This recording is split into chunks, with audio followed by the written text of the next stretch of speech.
The second issue of the new Green Lantern series, Absolute Green Lantern, came out this week, and it picks up immediately where the first issue left off, with Joe Mullein coming face to face with Hal Jordan. For those that aren't familiar with the premise of the Absolute line of comics, seriously, does anyone not know by now? The Absolute comics are set in an entirely separate universe from the mainline DC comics, one created by the evil new god Darkseid. It's not that Darkseid is the god of that universe, at least not as far as we know. It's more that his negative energy permeates all of existence. What this means for our heroes is that they're generally at a disadvantage compared to their mainline counterparts. In the case of the Green Lanterns, well, there is no Green Lantern Corps. And the familiar figures Hal Jordan, John Stewart, Joe Mullein and Guy Gardner all live very different lives. Jo is recently divorced and has returned to her sleepy hometown of Evergreen, where her friends John Stewart and Hal Jordan are living out their civilian lives. Guy Gardner is the head of the police, and he has encouraged Jo to rejoin the force, but she feels like recent events have been a massive step backwards for her personally. The Friends reunion is cut short by a sudden dramatic event, a large green object falling from space and landing on a big chunk of Evergreen. It also sees the arrival of an alien, Abin Sur, who looks down on the people of Evergreen menacingly.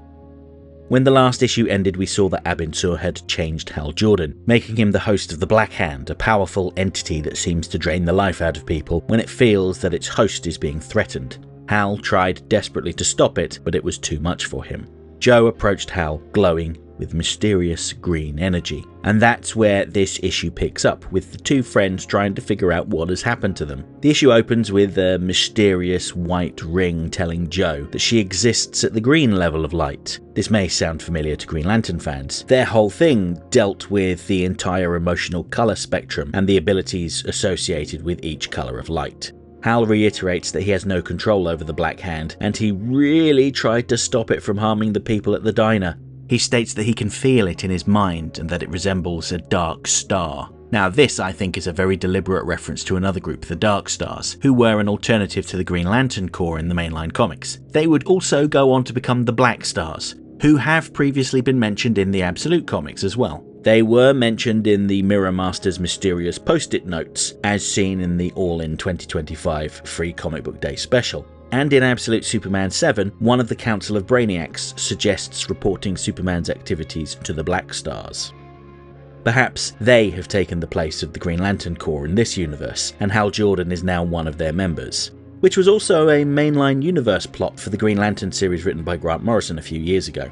Anyway, it's at this point that the story flashes back to the group's encounter with Abin Sur. The Abin Sur that most of us are familiar with is a human-looking guy with purple skin. The Absolute version is definitely more alien-looking. He seems to be a good 15 feet tall with 2 pairs of arms and a long tendril growing out of the back of his head. He looks like he stepped right out of Dragon Ball. But he tells the people of Evergreen that they must not fear and that he is there to deliver judgment. Guy Gardner alongside his team of Roy and Rita confront Abin Sur, viewing his glowing hands as a sign of aggression. However, Jo tells him that this is possibly the first encounter with extraterrestrial life on Earth. How little she knows. Does he really want to risk escalating this historic moment? This indicates the kind of person Jo is. She believes in giving people, including aliens, a chance to talk things through, and that violence should be a last resort. Interestingly, Abin Sur states that Guy Gardner is someone that currently exists outside of the spectrum of light, and when his judgment is passed, Guy appears to have been incinerated. The chaos that follows can only be described as a massacre, as the police shoot at Abin Sur, but he has a glowing green protective field that causes the bullets to ricochet off into the crowd of people, wounding them. He also responds to their violence with violent acts of his own, decapitating Rita and slicing off Roy's hand. It's interesting to note that he chose to kill Rita, but only maimed Roy, despite the fact that they both shot at him. The only difference I see is that when Rita shot at him, her bullets harmed someone else, whereas Roy's bullets just bounced off.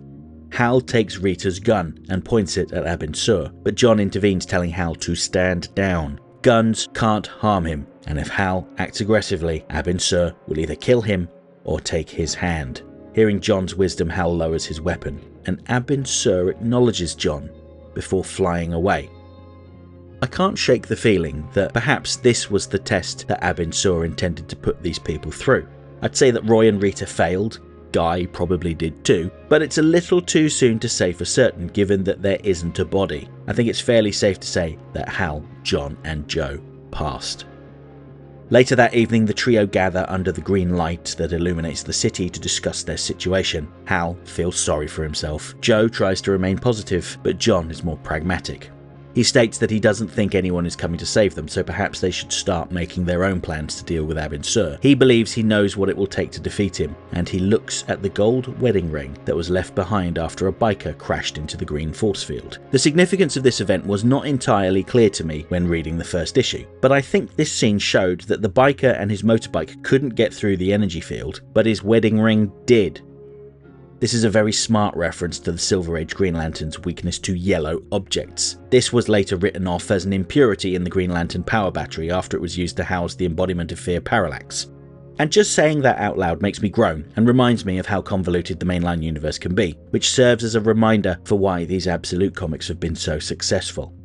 It seems that Abin Sur is essentially conducting one big personality test and then assigning emotional light spectrum roles based on the results. Hal Jordan is probably a black star, harnessing the power of blacklight. Joe is clearly one of the Green Lanterns like Abin Sur. And what will John be? If I had to bet, I'd say a blue lantern. But we'll have to wait and see. Absolute Green Lantern number 2 is out now at all good comic shops. If you are based in the UK and don't have a comic shop near you, then you might want to use my affiliate link with the UK's biggest comic book retailer, Forbidden Planet. I have included a link in the pinned comment on this video. Alternatively, if the idea of hoarding a collection of comic books fills you with dread, I am getting perilously close to filling up our storage unit. You may want to try getting a digital copy of the issue from Amazon. I also have an affiliate link with them, which you could use to help my channel out. This is also included in the pinned comment. For those that have read the issue, what did you think? Is this the end of Guy Gardner? What about Rita and Roy? Who were they supposed to be? Obscure adventurer Rita Muldoon and Roy Harper, the former sidekick to Green Arrow? Maybe? And is Abin Sur as nefarious as he seems? Perhaps we'll find out in issue 3. Next time. I'll be back next week to talk about another issue of Absolute Batman. Issue 8 hits the stands, where we will likely learn more about the hideous, monstrous version of Mr. Freeze and the sinister Ark M facility. Hope to see you then.